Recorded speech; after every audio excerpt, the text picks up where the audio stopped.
Two recent studies raised questions about what may be in chicken. The findings surprised the Johns Hopkins assistant professor who worked on both studies that were brought to light by New York Times columnist Nicholas Kristof. The goal was to look for antibiotics in poultry, which are used for growth, but they tested for other chemicals too. It was pure surprise. They were included as part of the chemical panel that we used to test for antibiotics, which we did expect to find, and it was quite shocking to us. Keith Nachman says in addition to finding 4 antibiotics banned more than 5 years ago, he also found the active ingredients of Tylenol and Benadryl, caffeine, and even arsenic. He says he's heard from farmers anecdotes that some over-the-counter medications are given to animals so they won't have tense muscles, which can lead to tougher meat.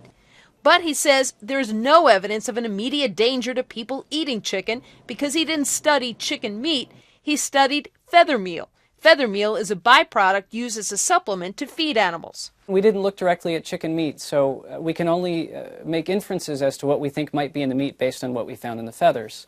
And what it says to me is we really need to do a more thorough investigation of what drug residues are left behind in chicken meat as a result of what we choose to feed animals. The National Chicken Council is shooting down the studies, saying as the study's authors point out, this study only looked at feathers, not meat.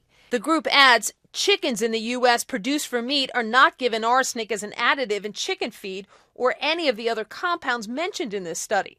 A product that contained organic arsenic was removed from the market last year.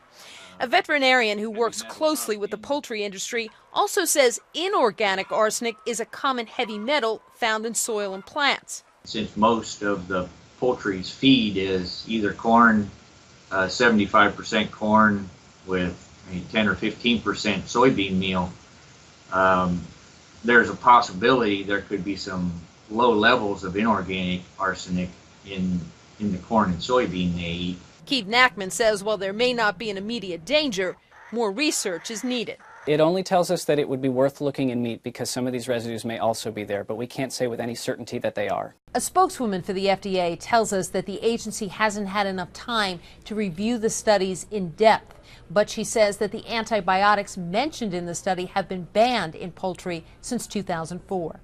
Mary Snow, CNN, New York.